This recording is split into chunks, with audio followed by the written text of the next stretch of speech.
Senator Amy Marcos umamin na. Aba, sa wakas, talagang inamin mo na. At ito, President Rodrigo Roa Duterte ay may banat na tinatawag na, hindi pala banat. Puro ng banat, Jay. Hindi, ito ay nagsalita na mapatungkol sa pag-endorso kay Amy Marcos, the Vice President Sara Duterte. Nako po. Grabe na talaga. Hindi na po natin alam ang mga nangyayari. Ito ba ay parte pa rin? Ano kasi, Attorney Claire? Ito po ba ay isang parte na naman? Dapat nakasalamin ako eh. No, na alam niyo sa susunod nga magwiwig ako. Ito ba ay parte ng tinatawag na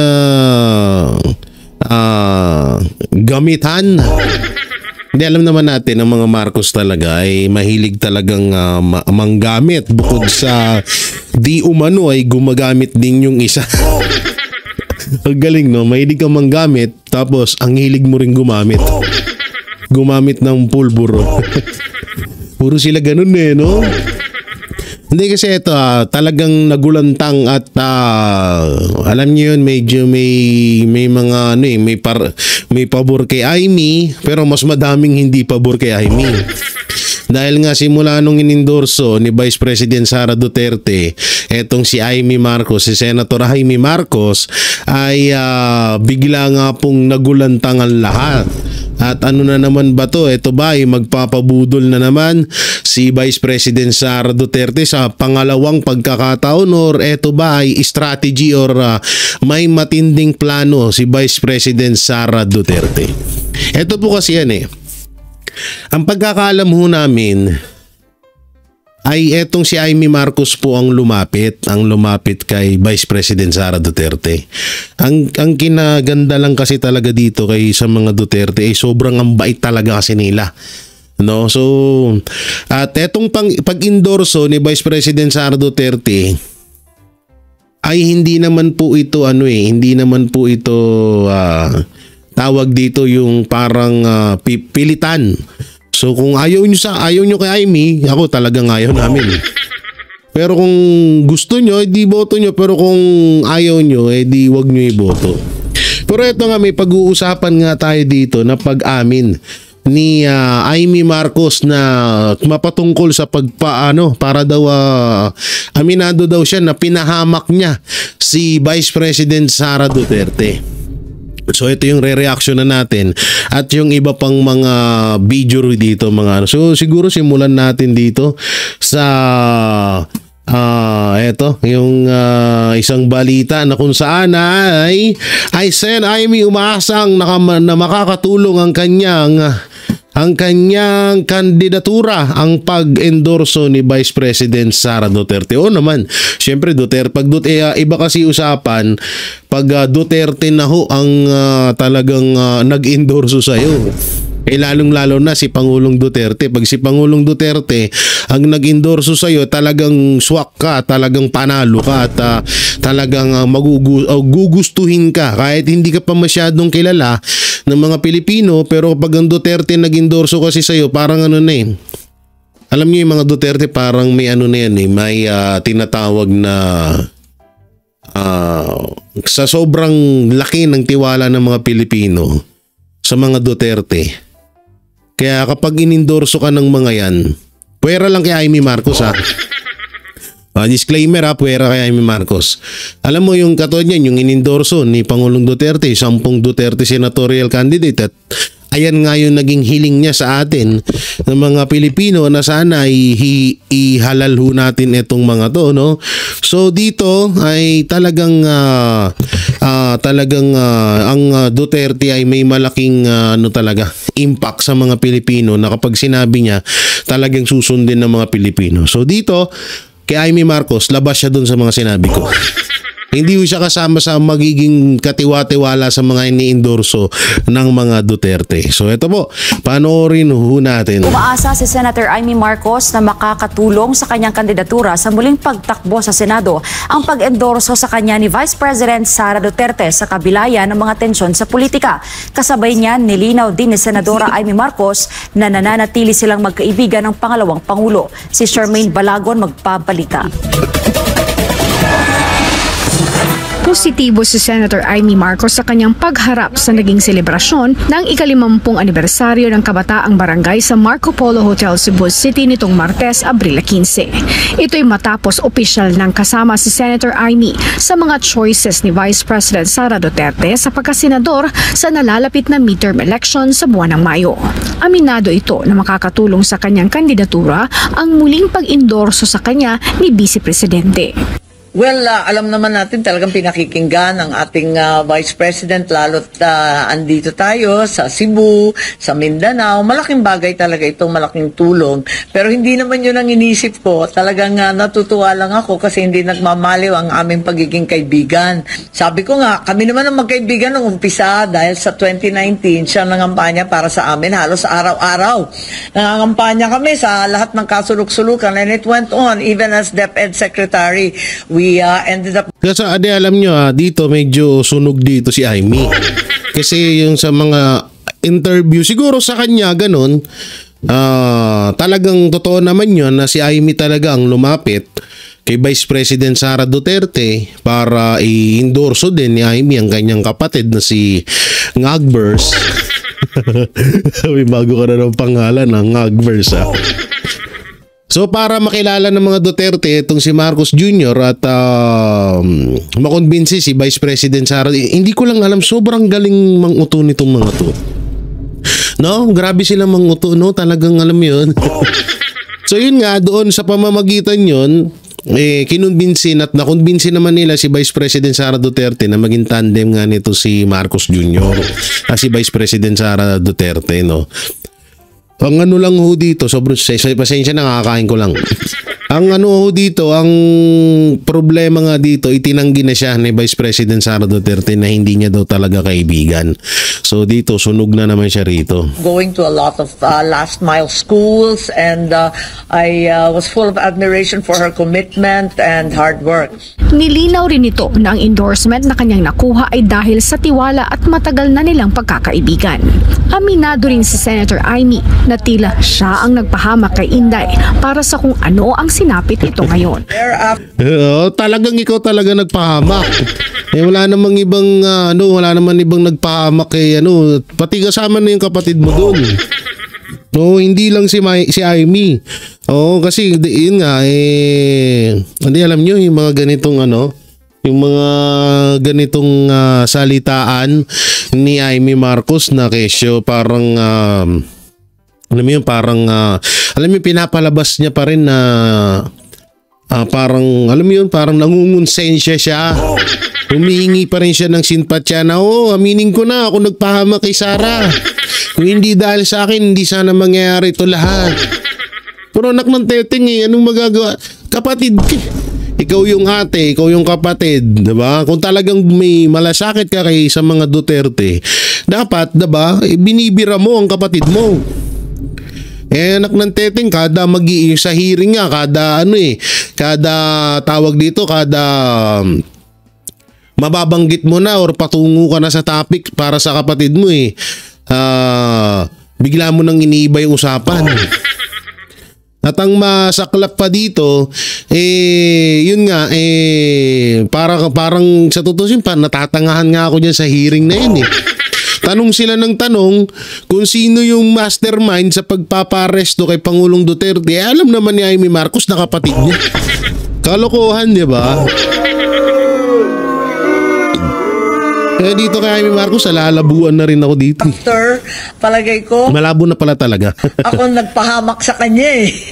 Kasi, really truth ko nga, hindi ko maakalain na magkakaganito. Happy. And kahit ano pa ang nangyari, hindi naman siya nagbabago. Nanatili pa rin siyang kaibigan ko.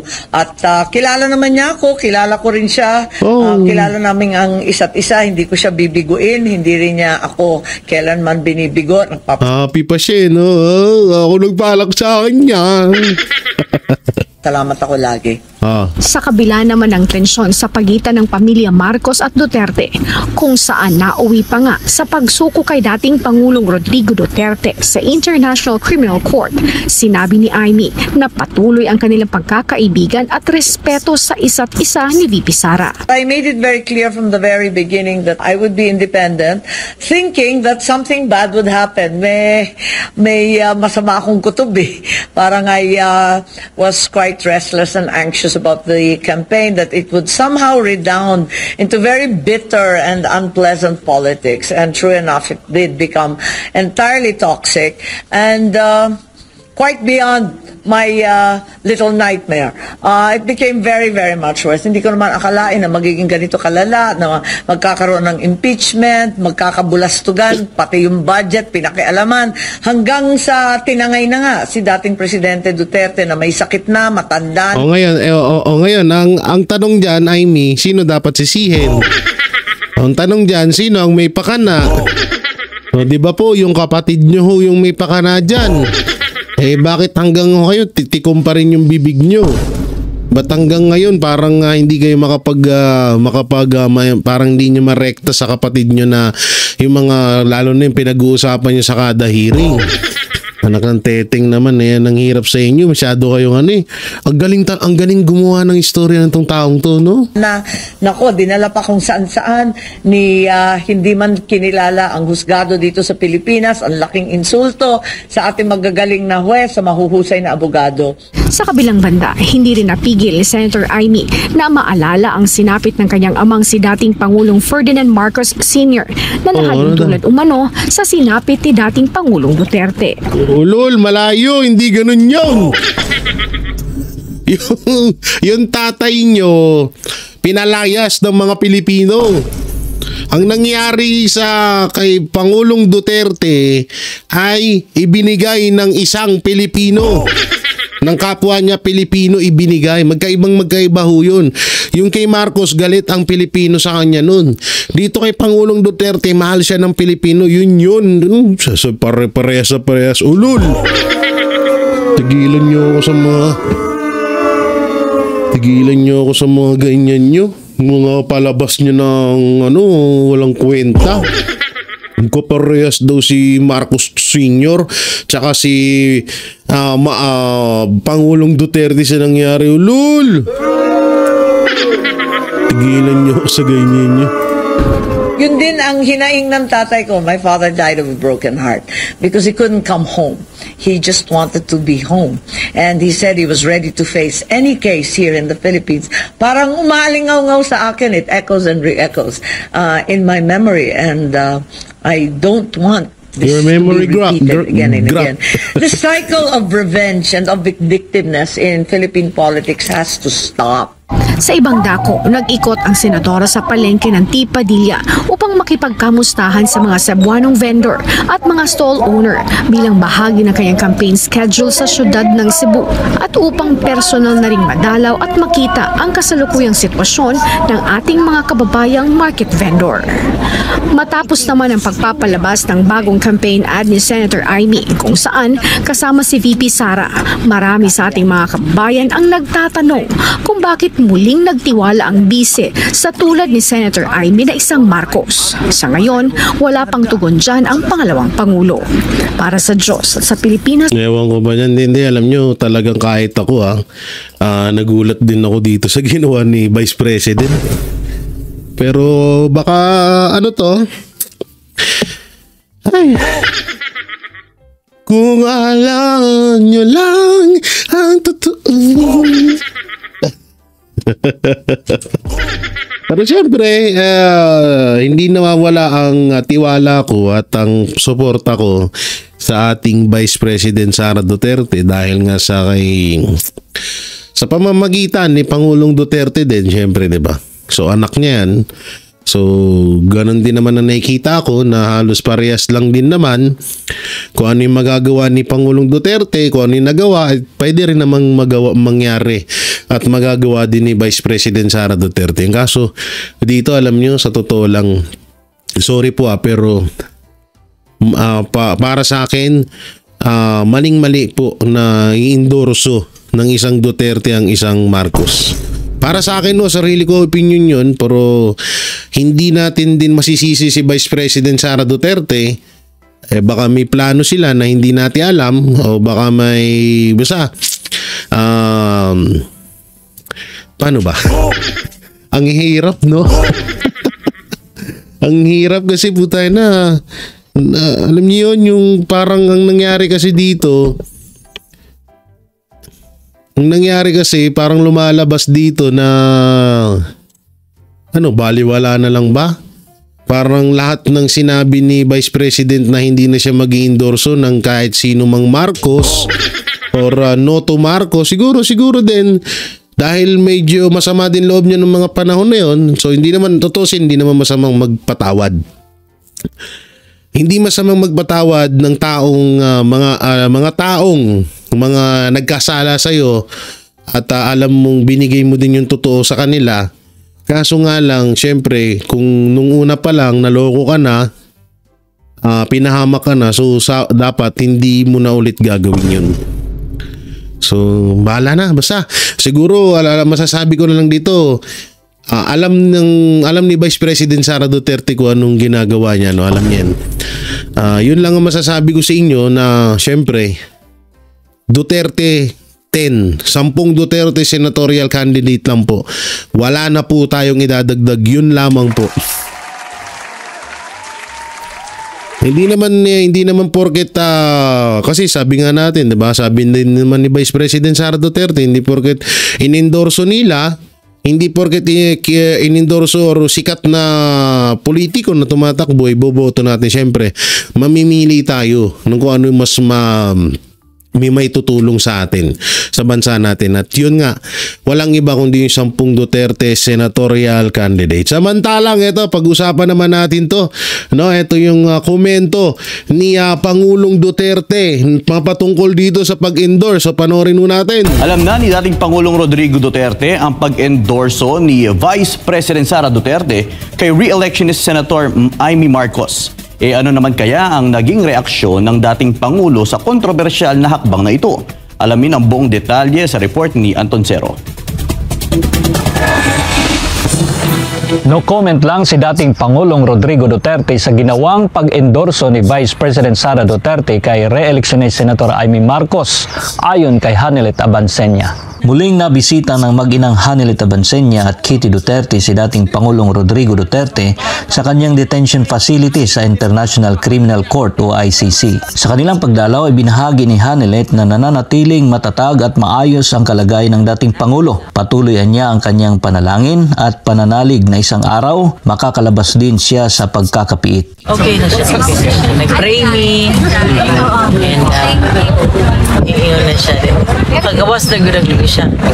Yes. Manifest ko niya. Pagdating sa posibilidad na makabalik si dating Pangulong Duterte sa Pilipinas, buo ang pananalig ni Hanelet na may mas mataas na kapangyarihang kikilos para may sakatuparan ito. God will make a way. Wala silang gawa ito ng tao, gawa ng tao, pero ang gawa ng Diyos hindi na kayang labanan ng tao. Balik ka rin kahit na kanino mang tao, kahit na demonyo ka, di ba? That even the demonyo is acknowledging that there is Jesus Christ. Nagpaabot din. Hindi, alam nyo, totoo yun ha. Ako naniniwala talaga ako dyan.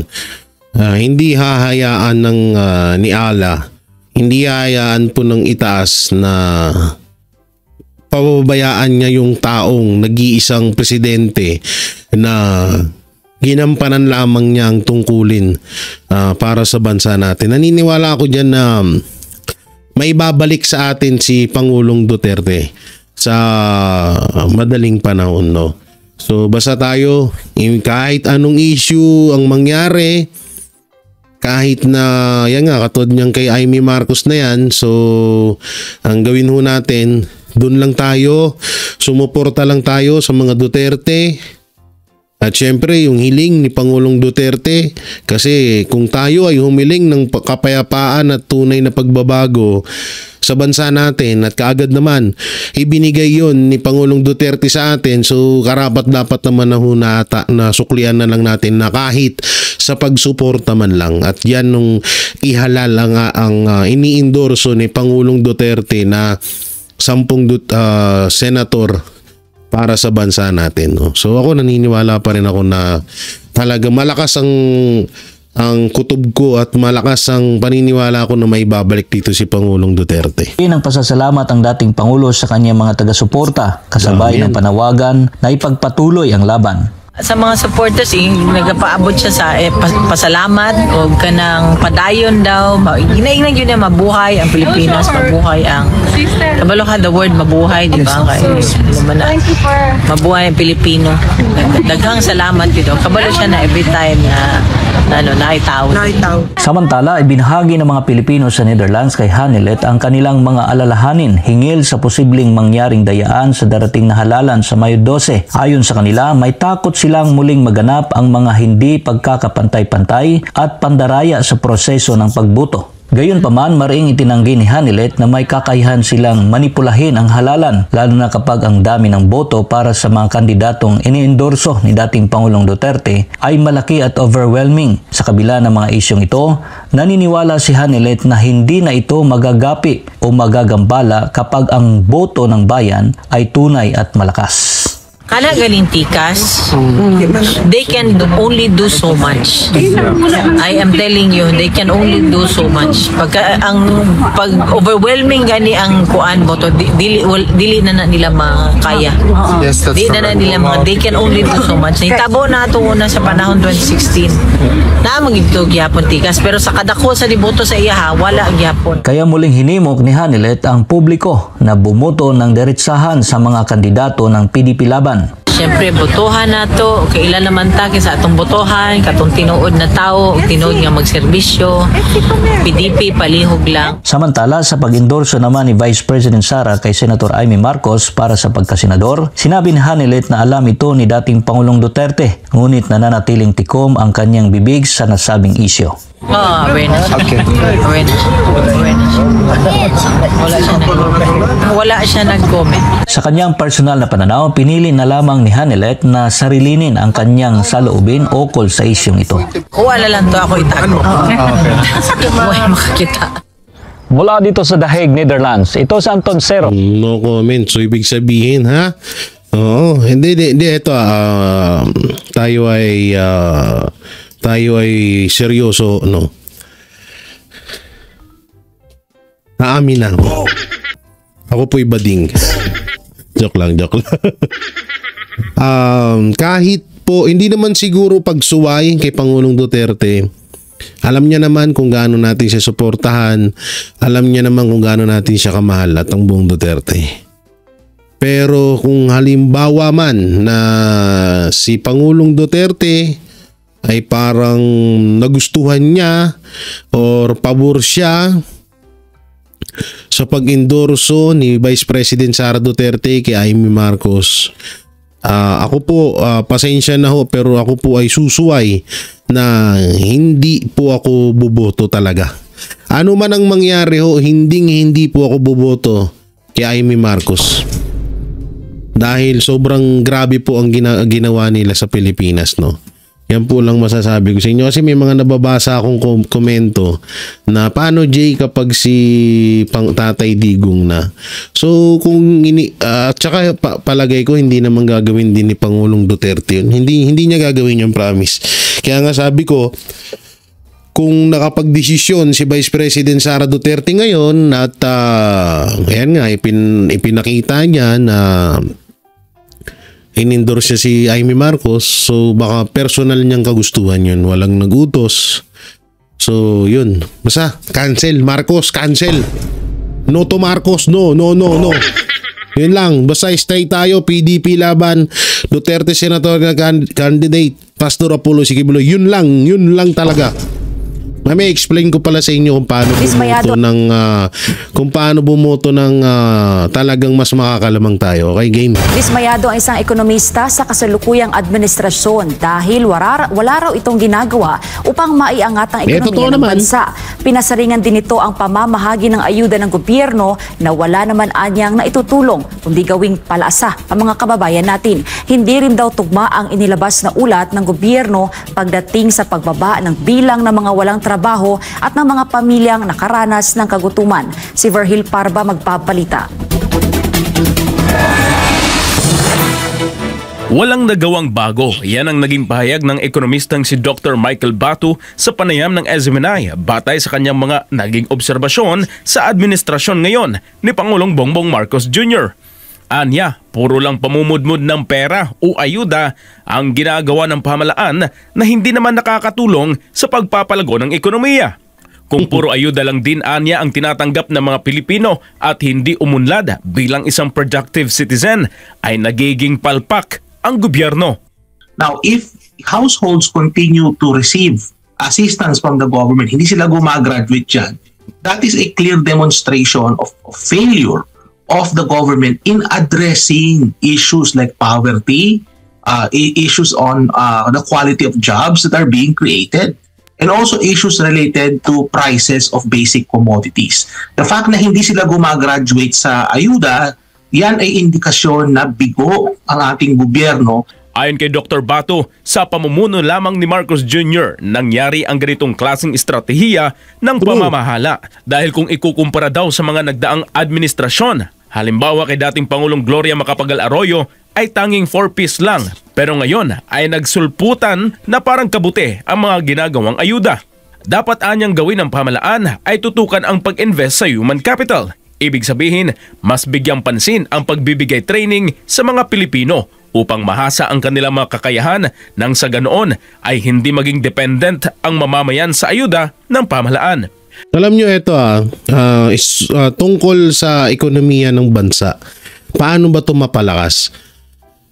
Alam nyo kung talagang concern kayo sa boto nyo, talagang gusto nyong mapunta sa tama yung boto nyo, ito ay hindi naman po pilitan na. Ito ay kung halimbawa man na talagang ano ba yung mga kandidatong to? Ano bang talagang matutulong?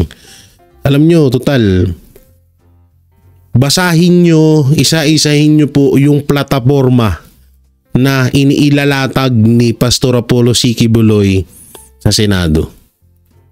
Doon talaga, promise. Lahat doon na batas na talagang alam niyo yung tipong pangkalahatan na. Yung inaasam-asam ho natin na panghabang buhay na kitaan, panghabang buhay na pangmatagalang hindi habang buhay pala. Pangmatagalang trabaho, pangmatagalang sustento para sa pamilya, pangmatagalang makakatulong sa mga kababayan natin nandoon sa mga batas na maaaring maisampa ni Pastor Apollo Sikibuloy sa oras na siya ay maihalal bilang senador. Promise, itry nyo ho. Wala naman hong mawawala eh. Kung susubukan nyo, nandyan po sa mga social media platform, sa mga videos, sa mga nandyan po sa mga social media platforms ng SMNI.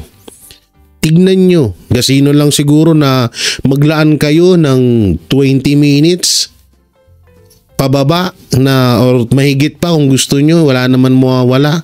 At least kasi doon kasi, alam mo, yung kaya nagustuhan lalo namin si Pastor. Lahat to ng hinahanap natin sa isang leader at lahat po ng kakulangan ng administrasyong Marcos ngayon, ayun po yung kayang-kayang punuan ni Pastor Apollo Sikibuloy. Yun po yung kayang-kaya niyang ibigay sa atin yung hanggang ngayon sa 3 taon na paninilbihan tuloy. Pagiging presidente ni Marcos Jr. ay Biruin mo, ito na lang Ito talaga, pinaka-basic. Paano napaganda ng KOJC yung kingdom? Na wala naman silang pondo. Doon na lang alam mo yun, tipong, sige sabihin na natin, na ang mga member ng KOJC nagtitinda, may mga, marami silang diskarte na pero nasa tama. Nasa legal, hindi po illegal ang kanilang ginagawa. So doon pa lang makikita nyo na yung pagpatayo pa lang ng kingdom na merong capacity na 72,000 seater, hindi ho biro yun. Kung kurap si pastor, walang ganun ngayon sa kingdom. Walang glory mountain, walang prayer mountain. Totoo po yan, kaya kaya namin to ginagawa, itinataya ho namin yung mga pangalan namin ng mga banateros para kay pastor. Dahil alam namin na hindi ho kami mapapahiya.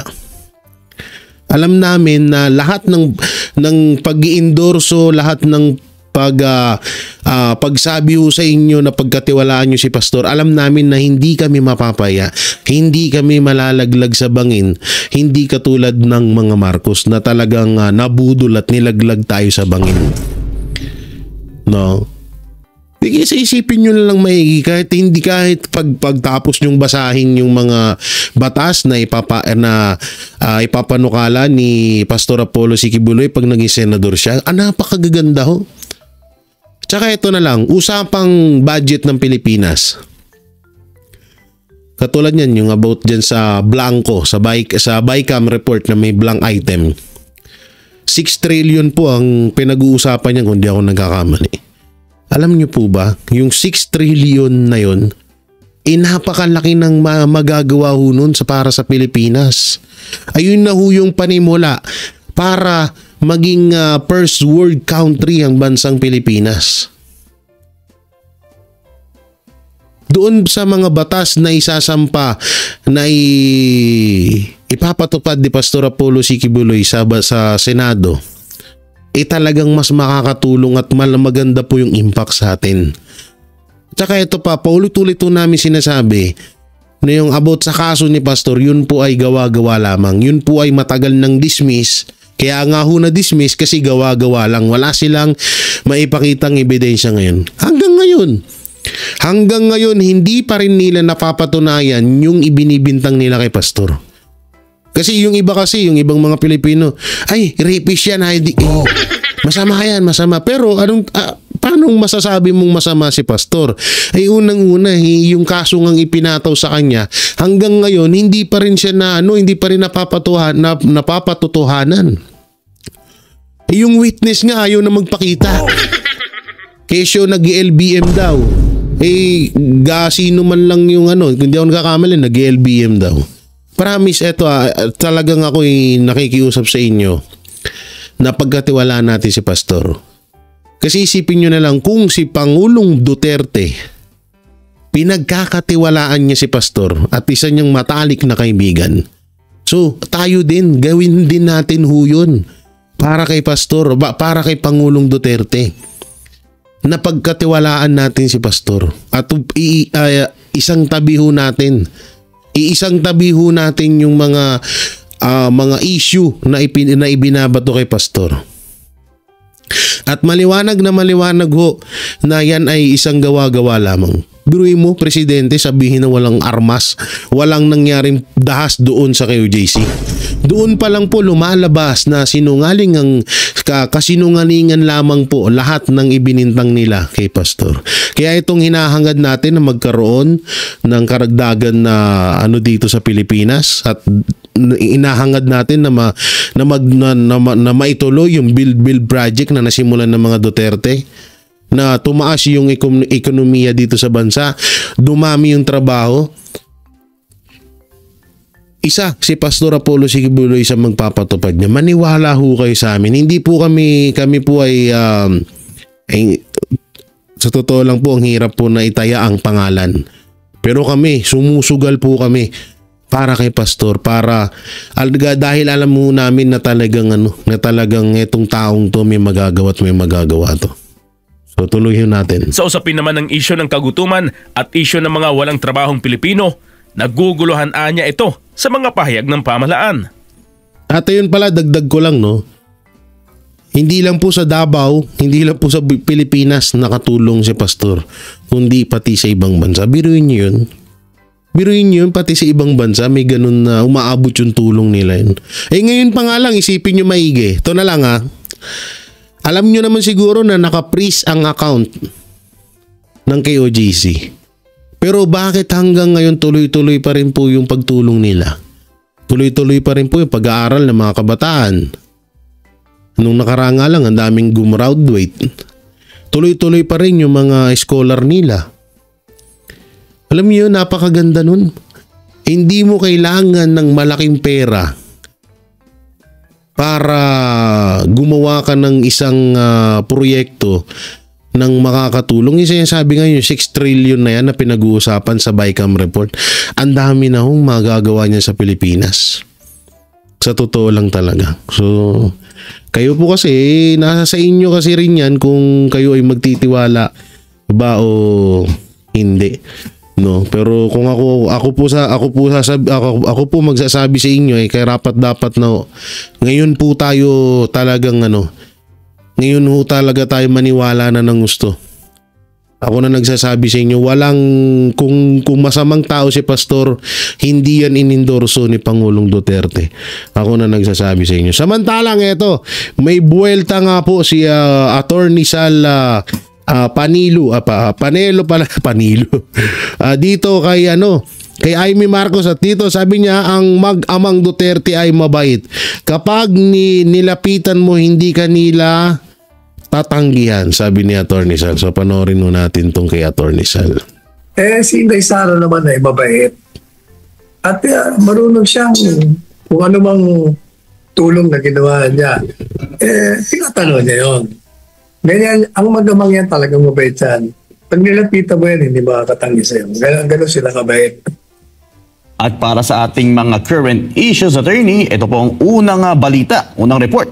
Naglabas ng bagong political ad si Senadora Amy Marcos na tampok si Vice President Sara Duterte. Sa isang press conference, inamin ni Marcos na ito'y isang biglaan at emosyonal na hakbang sa gitna ng masalimuot na klima sa politika. Narito ang report ni Troy Gomez. Itim ngayon ang kulay. Forward natin Yung na kasi mapanood yan Dito tayo sa komento ni Attorney Sal. May tutukan na ang Ayan. Marami. Walang una. Sabi niya inutusan yata. Sabi niya, narinig mo ba yung sinabi niya? Inutusan yata. Yes. Senador Robin Padilla at ni Pangulong Duterte i-endorse siya. Yata. So, hindi siya sigurado. Pangalawa, tanong, bakit itim? Dahil itim yung ini-endorso. Tsaka ito, yung sinasabi niyang inutusan nata ni Pangulong Duterte si Robin at si BP Sara. Alam niyo, hindi kasi ganun. Hindi ho ganun si Ako naniniwala ko hindi ho ganun si Pangulong Duterte. Na parang mamanduan niya yung isang tao sa kagustuhan niya. Hindi ho. Ako yung naniniwala. Talagang yung ginawa ni Vice President Sara Duterte at yung ginawa ni Robin Padilla, personal ho nilang kagustuhan yun. Labas ho dun si Pangulong Duterte. Ay sabi attorney, itim daw dahil sa pagluluksa ng mga kababayan natin sa kasalukuyang administrasyon. Anyway, ganito yan si VP Inday Sara at saka yung kapatid ng Pangulo ay magkaibigan.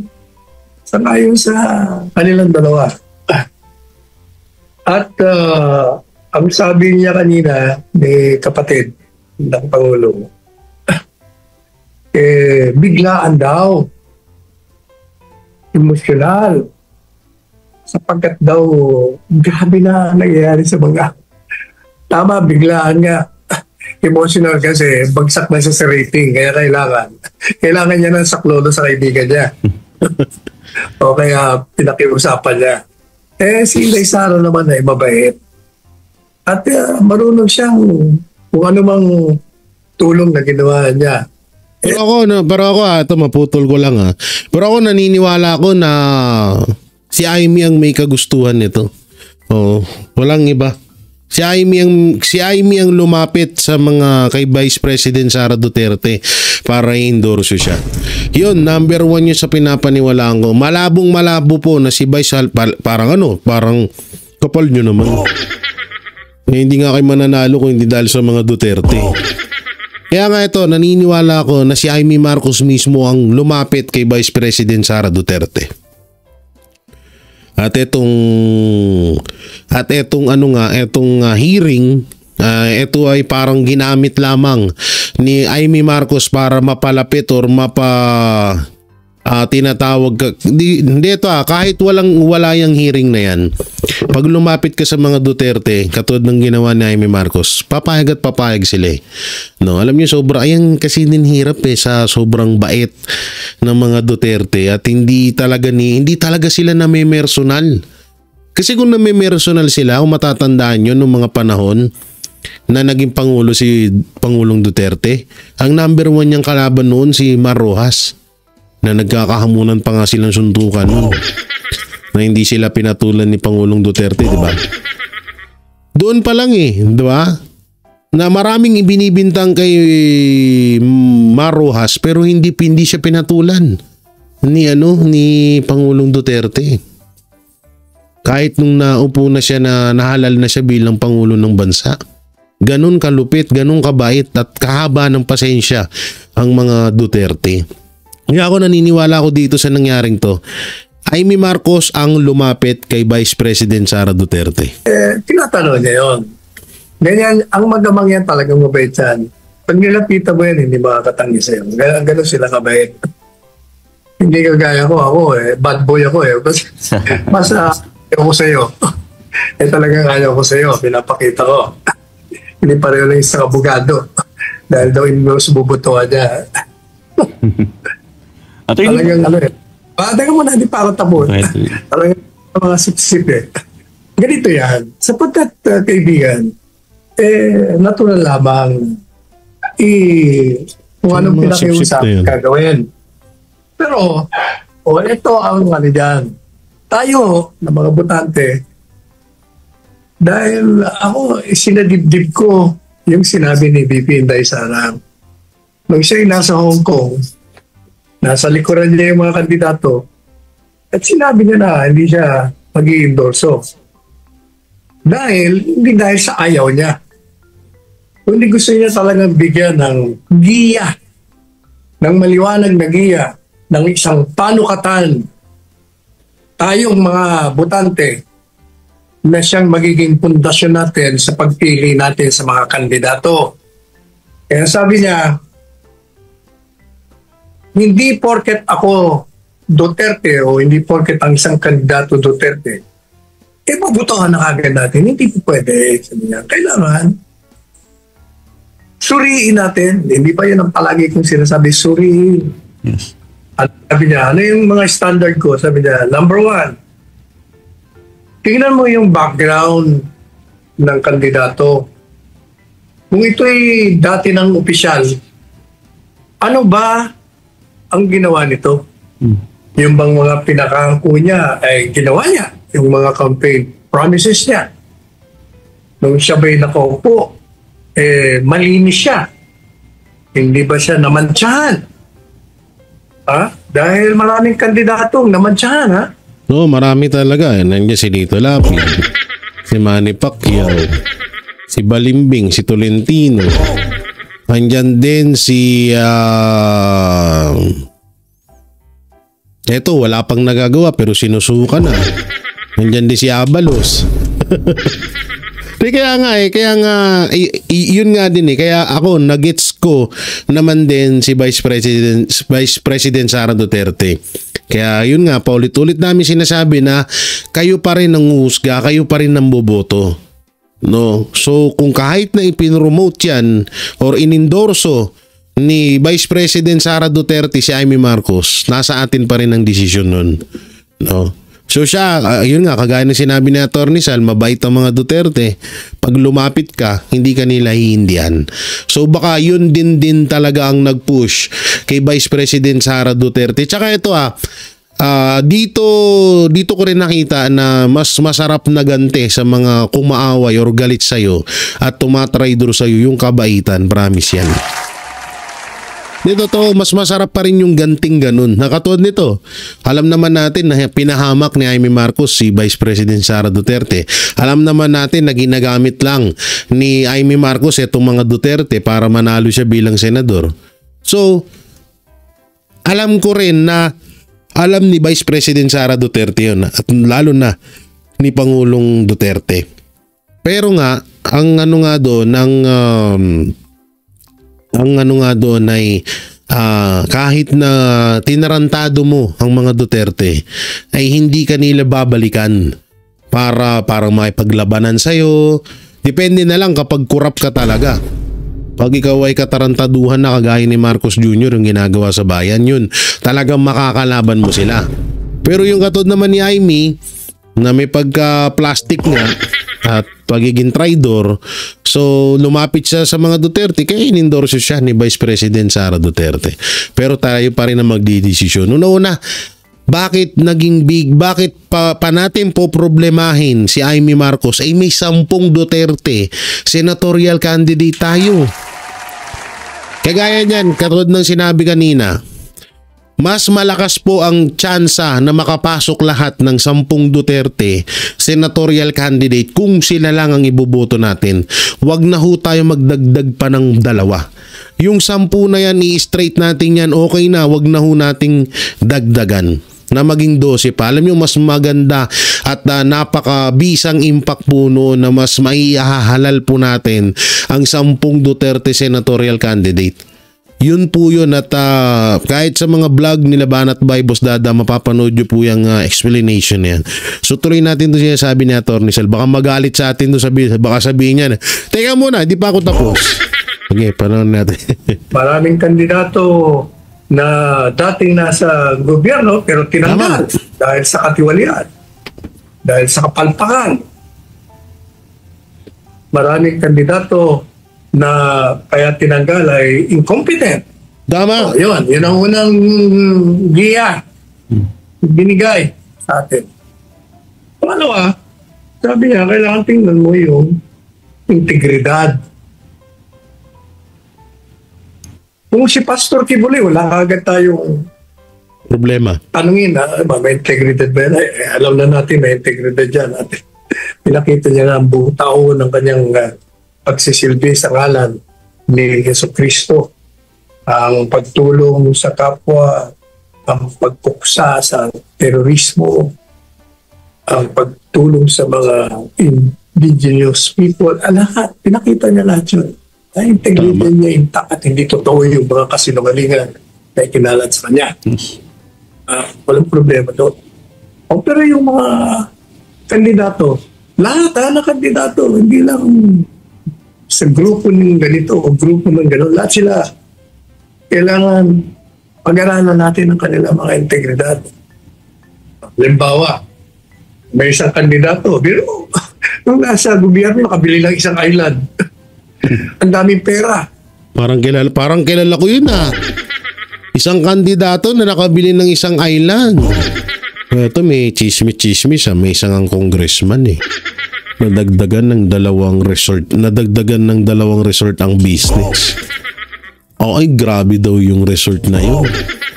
Mga doon daw lagi magtatagpuan ng mga pag meron na naman daw bigayan. Oo, doon daw yung sa resort na yun kasi pang ano lang daw yun, pang for the political alliance, pang ano lang daw, pang sa kanilang partido lang yung resort na yun. Tsaka milyon daw ang gas, billion daw gastos doon Sino kaya yun? I-comment nyo dyan kung sino yun i-comment nyo. At nagulat nga ako nung sinabi ako na meron daw gusto umutang Umutang sa nila. Sabi nga, ba't di mo utangan yun? Yung isang nasa gobyerno dati, maraming pera yun. Kung magbigay ng yun, kampanya, milyon-milyon. Sino kaya yan? Ang tanong, paano nagkaroon ng maraming pera yun? Maraming ari-arian? Yun ang mga tinatanong. Pangatlo, tanungin nyo, pakinggan nyo ang kanyang plataforma di gobyerno, program of government. Yan ba ay kayang patupad? Practical ba yan? Makakatulong ba yan? Hindi, dito kasi sinasabi ni Atty. Sal, tignan natin lahat, mapaalyansa or Duterte. Ako, medyo dito babaliin ko rito si Atty. Sal. Medyo hindi ako sangayon doon. Kasi nga, bakit pa natin titignan ang maaaring magawa at mga plataforma ng Alyansa Bagong Pilipinas na alam naman din natin na simulat sa pool, wala naman silang nagawa. At yung sa mga bago naman na nandyan sa Alyansa, unang-una, kung yung nag-i-endorso nga sa inyo, walang nagawa sa Pilipinas, paano pa kayo? Una-una, si Marcos Jr. ang nag-i-endorso sa kanila. Mismo nga yun, walang nagagawa sa Pilipinas. Puro gulo ang nangyayari sa Pilipinas, sa bansa natin. So kung yun nag-i-endorso sa'yo na walang nagawa, paano pa kayo dyan sa baba? Diba? Kaya dito, medyo hindi ako sangayon dito sa sinabi ni Atty. Sal na kapain din natin yung plataforma ng Alyansa. Wala na dapat kakapain dun. Hindi na dapat pag-aksiyahan pa ng panahon para malaman yung mga plataforma nila dahil alam naman natin na palagi ko sinasabi na kung bulok ang pinuno, mas bulok ang mga bunga. Ay katulad ng mga Duterte. Ang Duterte, kaya nga binansagan na the best president ever of the Philippines yan. Dahil alam natin na ang mga Duterte ay talagang maayos at maganda. Wala silang record na pangit na ginawa dito sa Pilipinas. Kaya yung mga nasa ilalim niya, yun yung talagang pinusuan natin at talagang tinatawag na pinagkakatiwalaan natin ngayon. Na alam natin hindi yun masasayang, lalong-lalo na kay Pastor Apollo C. Quiboloy. Lalong-lalo niya kasi matalik niyang kaibigan niya simulat sa pool. Wala pa sila Bongo. Hindi ko siya tinatablahu yung iba. Pero ito ay kinukwento ko lang sa inyo, no. Wala pa sila Bongo. Bata pa sila Vice President Sara Duterte. Mga bata pa silang dalawa. Magkaibigan na sila eh. No, magkaibigang matalik na. Kaya alam na nila yung ligaw, alam na nila yung daloy ng dugot, bituka nilang dalawa. Kasi nga kung biruin nyo, ano ba yung plataforma ni Pastor? Zero corruption. So ganun din kay Duterte. Lalabanan din ni Pastor ang droga sa Pilipinas. Ganun din kay Pangulong Duterte. Gagawing first world country ang Pilipinas. Ganun din ang gusto ni Duterte. So ano pa bang hanapin natin? Sa bagong Pilipinas, sige nga. Ano bang gusto ni Marcos? May saying, si Tolentino ang unang pumunta doon sa Tacloban nung bagyo ng Yolanda. Paano natin papaniwalaan yun? Hindi nga natin siya nakita doon.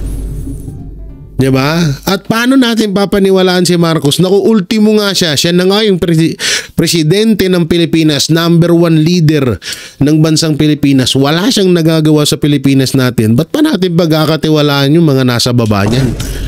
Anong katangahan yun? Kaya ako sinasabi ko sa inyo, wag na ho tayo mag-aksaya ng panahon na para bulat-latin pa ang plataforma ng mga alkaalyado ni Marcos Jr. Wag na po, masasayang lang ang oras nyo. Lalong-lalo na ho doon sa mga napagbigyan na maging senador sa bansang Pilipinas na hanggang ngayon wala naman hong nagawa. Real talk na tayo. Katulad nila Bong Revilla, nila sino ba to? nila si Erwin Tulfo, si Lito Lapid, si Manny Pacquiao. 'Di ba? Wala, may mga nagawa yan. Naging senator na yan, si Tulfo, si Erwin Tulfo. Naging congressman na yan, anong nagawa? Wala, bumalimbing din. Si Tolentino, anong nagawa ni Tolentino? Wala. Kaya nga, itong sinasabi na dito talaga, ako sa inyo, wag nyo nang pag-aksyan ng panahon. Basta tayo, straight PDP laban, Duterte senatorial candidate, dun lang. Wala na tayong ibang iisipin pa. O madalit sabi, habang in-endorse po, dapat kaibigan niya, hindi ibig sabihin tayo'y bulag na basta boboto kagaya ng isang abogado. Tayo ay may mga pinag-aralan, tayo ay alam natin sa pamamagitan ng pagtatanong, pagre-research, pagbabalik sa kasaysayan ng mga taong kandidatong ito. Hindi po ba? Tingnan natin. O, halimbawa, meron pa ako mga paglalarawan ng anong uring mga kandidato to. Mga dating senador yan, ha? At may mga senador na na tumatakbo. Kung maglarawan sila sa kanilang mga sarili, sila daw ay naninindigan. Kalaban nila ang mga illegal, irregular. Yan pa. Isa pa yan, ha? Isa pa yan. Paano nila mapapatunayan na sila ay naninindigan at kalaban ng kriminal? Na yung ultimong nagpapalaganap ng kaguluhan sa Pilipinas, hindi nila masita-sita. At yun pa yung nag-i-endorso sa kanila. Di ba? O katulad niyan, lalabanan natin ng korupsyon, sabi doon sa Alyansa Bagoong Pilipinas. Lalabanan mo ang korupsyon, yung nag-i-endorso nga sa'yo, grabing korupsyon na harap-harapan sa mga Pilipino ang ginagawa. Okay, meron pa doon isa na, lalabanan natin ang kriminalidad sa Pilipinas. Ano daw? Bakit yung nag-i-endorso sa inyo na si Marcos Jr., yung ginawa niyang krimen na pagbigay sa ICC kay dating Pangulong Duterte, hindi niyo sinisita. So bakit pa namin kayo papaniwalaan? Lalabanan natin ng droga sa Pilipinas. So yan yung mga sinasabi, lalabanan daw droga sa Pilipinas. Paano malalabanan ng droga sa Pilipinas? Yung mismong nag-i-endorso sa inyo, hindi mo makonbinsi na magpa-hair follicle test. Anak ng teteng naman, Yun eh. Kaya nga talagang dito, sabi ko nga sa inyo, paulit-ulit namin sinasabi, na etong Duterte senatorial candidate, talagang pangdaraya na lang po talaga kapag sila ay natalo. Sobrang pangdaraya na po talaga, na talagang hawak na ng administrasyong Marcos lahat na nangyayari sa Pilipinas. Talagang kontrolado nila kapag natalo ang 10 Duterte senatorial candidate. Kasi doon pa lang na i-endorso ka ng hindi rin pinagkakatiwalaan ng mga Pilipino, doon pa lang bagsak ka na. Doon pa lang laglag na kayo. Kaya nga, yung Alyansa Bagong Pilipinas, hindi ako naniniwala talaga makakapasok yan. Daya na lang talaga kapag yan ay mga nanalo lahat yan. Tuloy, Atty. Sal. Lahat ng bagay na mali. Pero tingnan nyo, tahimik po sila. Itong mga kandidatong ito, tahimik sa ginawang irregular na pag-aaresto, pagditining illegal, pagdukot at pagsuko sa isang mamamayang Pilipino na dati pang presidente ng Republika ng Pilipinas. Yan talagang si Atty. Sal na mismo. Hindi ko to pinanood hindi ko pinanood to. On the spot ako pag gumagawa ako ng video. Tingnan mo, yung sinabi ko, walang pinagkaiba sa sinabi niya. Diba? Yun talaga ang totoo. Anak ng teteng nag-i-endorso sa inyo, pinagkalulo ang kapwa niya Pilipino sa mga dayuhan. Tapos kayo pagkakatiwalaan namin kayo, cute.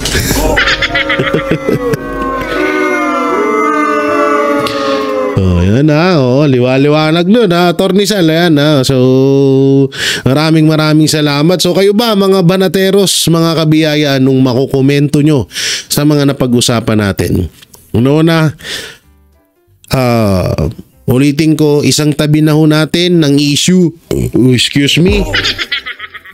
sa pag-endorso ni Vice President Sara Duterte kay Amy Marcos. Wag na ho natin pansinin yon. At syempre, wag natin iboto. Doon po tayo mag-focus, mag-doble or triple ang suporta sa 10 Duterte senatorial candidate. Yun po yung pagpukusan natin. Wala na pong iba. Wala na pong dapat ki-question. Wala na po tayong dapat pagkatakahan. Yun na. At kapag si Vice President Sara Duterte tumakbo siyang presidente sa darating na 2028 election, iboto pa rin natin siya dahil alam natin kung anong kapasidad na magagawa sa bansang Pilipinas ng mga Duterte. At kung ano man, sino man yung inendorso ni Pangulong Duterte na maaaring katuwang ni Vice President or ng mga Duterte, halimbawa si Pastor Apollo Sikibuloy, i-endorso ni Pangulong Duterte na maging Vice President siya ni Pangulong Sara Duterte sa darating na 2028 election. Go tayo dun. Yun ang pagpukusan natin. Wala na tayong iba pang isipin dapat. Kung ano yung ini-endorso ng mga Duterte, lalong-lalo ni Pangulong Duterte, dun tayo. Wag na ho tayong lumihis pa ng daan. So yun, maraming salamat. Ingat po kayo palagi. God bless and peace and bye-bye.